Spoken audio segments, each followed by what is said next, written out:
The hamstrings are a biarticular muscle group that cross both the hip and the knee joint. Hence, for complete hamstring development, you need exercises that strengthen the hamstrings in hip extension as well as knee flexion. The lying hamstring curl is a great exercise for the latter function. Here are 5 things you should know about lying leg curls for better exercise technique and hamstring development. First up is how much of a role the calves can play in the exercise. The gastrocnemius calf muscle is also biarticular and crosses both the ankle and knee joint.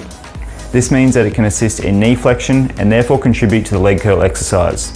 For instance, if you flex your toes towards your shins, you recruit the calves more in the exercise, and if you point your toes away from your shins, you recruit the calves less and isolate the hamstrings more.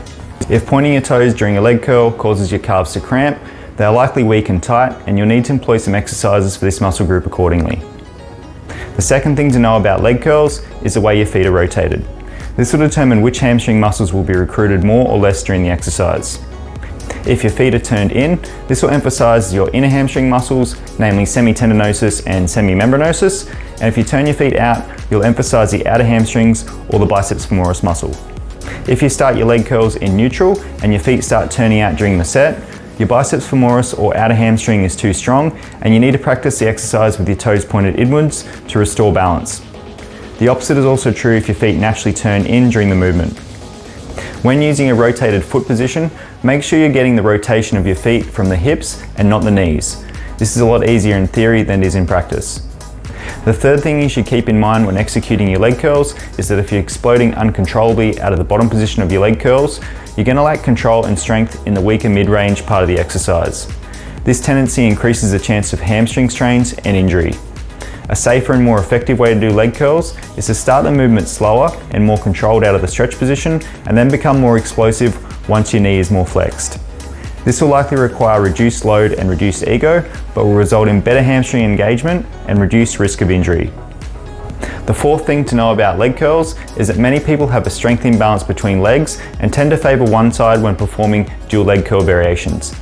Hence, it's good practice to include single leg curl variations in your training to isolate and bring up one side if it's weaker.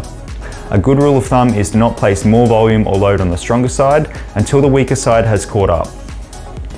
And the fifth and final point about leg curls is that few people know that you can target the upper portion of your hamstrings during this movement. By doing the gerunda leg curl variation as shown, the emphasis shifts away from the knee attachment of the hamstring and more towards the glute hamstring tie-in. This variation was invented by iron guru Vince Gerunda, and it involves extending your torso off the bench by using your arms as shown. The required reduction in load for this variation will soon be offset by the increased hamstring engagement and soreness you'll soon experience after. To learn more about other leg curl variations and also how you can claim your free lower body program, make sure you check out the description to this video. Those are the 5 things you should know about lying leg curls for better exercise technique and hamstring development. I trust you got a lot out of this video, and if so, be sure to let me know via the relevant icons below. If you have any further questions or you'd like to share how you're going with your hamstring training, feel free to let me know in the comments section below as well. Thanks for watching, and see you next time.